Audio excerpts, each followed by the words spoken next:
ಮೊಗ್ಗಿನ ಮನಸ್ಸು ಸಿನಿಮಾದ ಮೂಲಕ ಸ್ಯಾಂಡಲ್ವುಡ್ಗೆ ಎಂಟ್ರಿ ಕೊಟ್ಟ ಕ್ಯೂಟ್ ಬೆಡಗಿ ಶುಭ ಪುಂಜ ಇಂದು ದಾಂಪತ್ಯ ಜೀವನಕ್ಕೆ ಕಾಲಿಟ್ಟಿದ್ದಾರೆ. ಶುಭ ಪುಂಜ ಹುಟ್ಟೂರಾದ ಉಡುಪಿ ಜಿಲ್ಲೆಯ ಶಿರ್ವ ಗ್ರಾಮದಲ್ಲಿ ಗುರು ಹಿರಿಯರ ಸಮ್ಮುಖದಲ್ಲಿ ದಾಂಪತ್ಯ ಜೀವನಕ್ಕೆ ಕಾಲಿಟ್ಟಿದ್ದಾರೆ. ತಮ್ಮ ಬಹುಕಾಲದ ಗೆಳೆಯ ಸುಮಂತ್ ಮಹಾಬಲರನ್ನ ನಟಿ ಶುಭ ಪುಂಜ ಪ್ರೀತಿಸಿ ಮದುವೆಯಾಗಿದ್ದಾರೆ. ಸುಮಾರು 4-5 ವರ್ಷಗಳಿಂದ ಇದ್ದ ಪ್ರೀತಿಗೆ ಇಂದು ಅಧಿಕೃತವಾಗಿ ಮುದ್ರೆ ಬಿದ್ದಿದೆ. ಶುಭ ಪುಂಜ ಈ ಹಿಂದೆ ಹೇಳಿದಂತೆ ಸರಳವಾಗಿ ವಿವಾಹವಾಗಿದ್ದು ಅದ್ದೂರಿಯಾಗಿ ರಿಸೆಪ್ಷನ್ ಮಾಡಿಕೊಡಲು ತಯಾರಿಯನ್ನು ನಡೆಸಿದ್ದಾರೆ.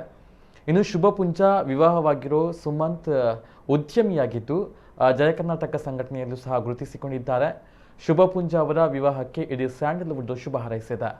ಈ ಕುರಿತು ಸಾಮಾಜಿಕ ಜಾಲತಾಣದಲ್ಲಿ ಮಾಹಿತಿಯನ್ನ ಹಂಚಿಕೊಂಡಿರುವಂತಹ ಶುಭ ಪುಂಜ ಅವರು, ಪ್ರೀತಿಯ ಎಲ್ಲರಿಗೂ ನಮಸ್ಕಾರಗಳು. ಇಂದು ನಾನು ಮತ್ತು ಸುಮಂತ್ ಮಹಾಬಲ ಗುರು ಹಿರಿಯರು ಮತ್ತು ಆತ್ಮೀಯ ಸ್ನೇಹಿತರ ಸಮ್ಮುಖದಲ್ಲಿ ನಮ್ಮ ಊರಾದ ಮಜಲ ಬೀಡುವಿನಲ್ಲಿ ಸರಳ ವಿವಾಹವಾದೆವು. ನಿಮ್ಮೆಲ್ಲರ ಪ್ರೀತಿ ಮತ್ತು ಹಾರೈಕೆಗಳು ನಮ್ಮ ಮೇಲೆ ಇರಲಿ ಎಂದು ಬರೆದುಕೊಂಡಿದ್ದಾರೆ.